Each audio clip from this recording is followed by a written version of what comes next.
Aunt May was baking cakes. There was a rich, warm smell coming from the kitchen.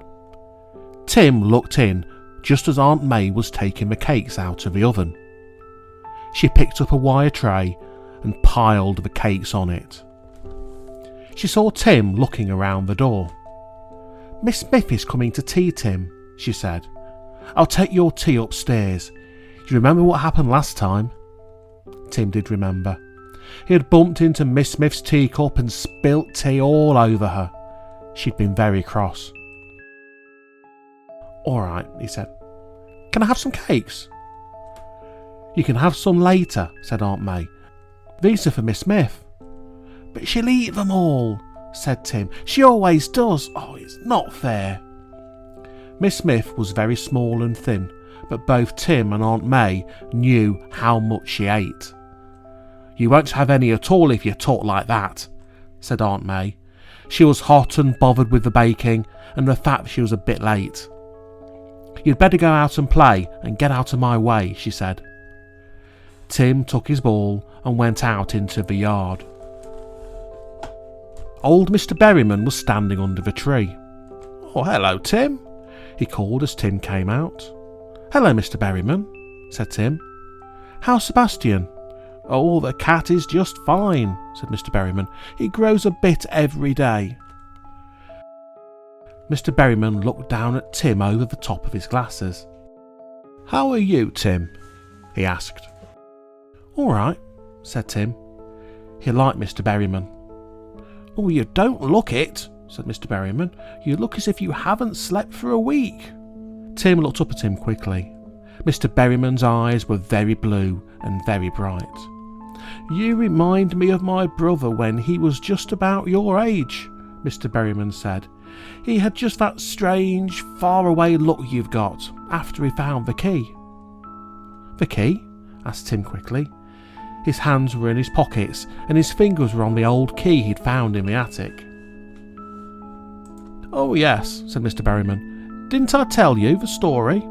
He found an old key somewhere in the house, and after that he began to meet all kinds of strange people." "What happened?" asked Tim. "Well, he went along with them for a bit," said Mr. Berryman, "but then he began to think they were up to no good. So he threw the key away and that was the end of them. I was glad when he threw it away. He looked just the way you do, as if he hadn't slept for a week." "Well, I'm all right," said Tim. Mr. Berryman shook his head, but he didn't say any more about Tim's looks. That was one of the best things about Mr. Berryman.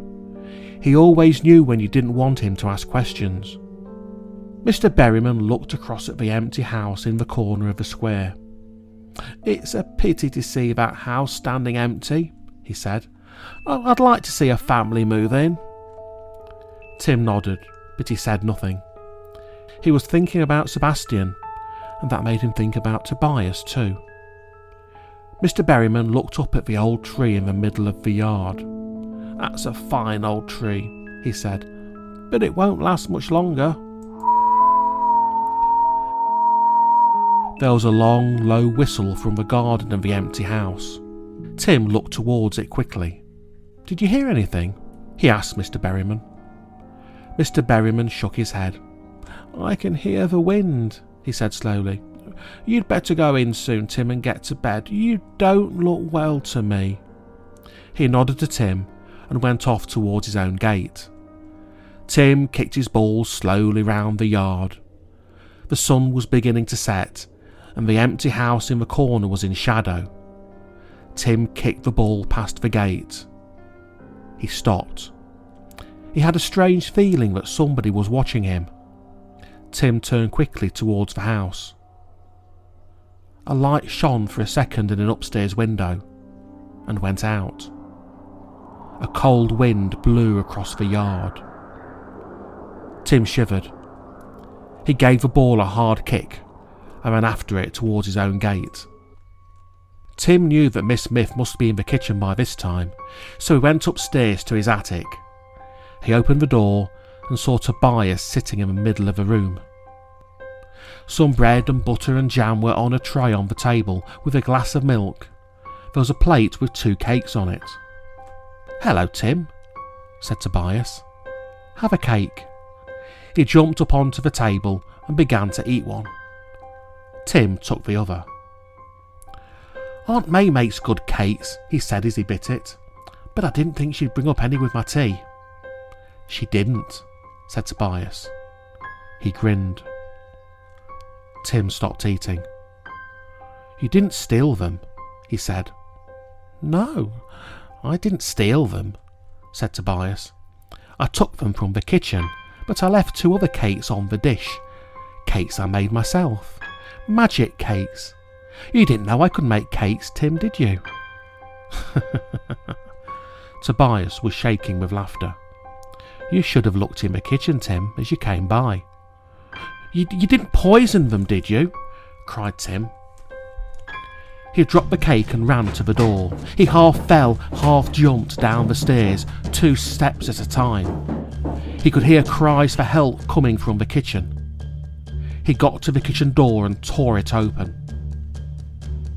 Aunt May and Miss Smith were not sitting at the tea table. They were floating against the ceiling. "Tim!" cried Aunt May, looking down. "Help, Tim! Get me down!" "Get me a policeman!" cried Miss Smith. "Get the fire brigade! I've been poisoned!" "Ha ha ha!" Tim heard a laugh at his feet. It was a wicked laugh. He looked down. Tobias had followed him into the kitchen. His eyes were green and bright and his tail was twitching. Tobias laughed again, and Tim didn't like the sound of his laugh at all. "Open the window, Tim," said Tobias. "Let them float away." "You've got to get them down," cried Tim. Tobias's eyes flashed. He twitched his tail and the window fell open with a bang. Miss Smith floated towards it. Tim ran to the window and pushed it up again just in time. He held it shut. "Get them down, Tobias!" he cried. "Get them down!" Tobias's eyes went black. "Remember Sebastian?" he said. "Sebastian's only little kitten. I told you, he's the son of a friend of mine. That woman, Miss Smith, she was going to drown Sebastian in the canal." "I know, Tobias, I know," said Tim. He was holding up the window. The window was pushing down on his hands, and he knew that he couldn't hold it much longer. But Sebastian's okay now, Tobias. You know he is. He's living with Mr. Berryman. You can't let them float away." "Oh, yes I can," said Tobias. "You saved Sebastian. She would have drowned him." "But Aunt May didn't hurt Sebastian," gasped Tim. His arms felt as if they would drop. "You can't let Aunt May float away too." The window dropped down a foot. "Help!" cried Aunt May as she floated towards it. "Help me, Tim!" Tim was fighting to push the window up again. Tobias's eyes were bright green and his tail was twitching. "Please, Tobias," Tim gasped. "Please, I did save Sebastian for you. Please stop." The window was suddenly loose in Tim's hands. He gave it a last push and it slammed shut. He shot the catch across. The catch held. Tim turned around. Tobias had dropped his tail and was standing watching. Aunt May and Miss Smith began to sink back towards the floor again. Tobias ran to the door. "Come on, Tim," he said. "They're coming down." He sounded friendly again. Tim took a last look at Aunt May and Miss Smith. They were floating gently to the ground. They both looked as if they were half asleep. He slipped out of the kitchen after Tobias and shut the door behind him. Tobias was going up the stairs and Tim followed him. "What will they do now, Tobias?" he asked. "Were you invisible? Did they see you?" "No, they didn't see me," Tobias said, "and they won't do anything about it. They'll forget all about it. I put some forgetting mixture in the cakes, but I gave that woman a real fright, just the same. Oh, she'll dream about it tonight." He sounded pleased with himself. Tim didn't say any more until they got upstairs. They went into Tim's room at the top of the house. Tim lit a candle. He never tried to switch the light on now when Tobias was there. He knew it wouldn't work. Tobias jumped up on the bed. "Well, Tim, are you coming for a ride?" he asked. "I've got a broomstick at the window." "I've got something to tell you," said Tim. I think I saw the Highwayman." Tobias stood still. "Where?" he asked quickly. "On the path by the canal, on the way to Hollow Hill," said Tim. Tobias jumped down and ran to the window. "I'm off, Tim," he said. "No rides for you tonight. I'm off to see the hidden people." "But the Highwayman is one of the hidden people, isn't he?" asked Tim. "So are a lot of other people," said Tobias. "There are some hidden people you want to know, and some you want to keep away from. I'll see you another night, Tim. I'm off." The window opened by itself. The wind blew the curtains and the candle went out. Tobias jumped onto the sill outside. Tim ran over to the window. He was just in time to see Tobias riding over the yard on his broomstick.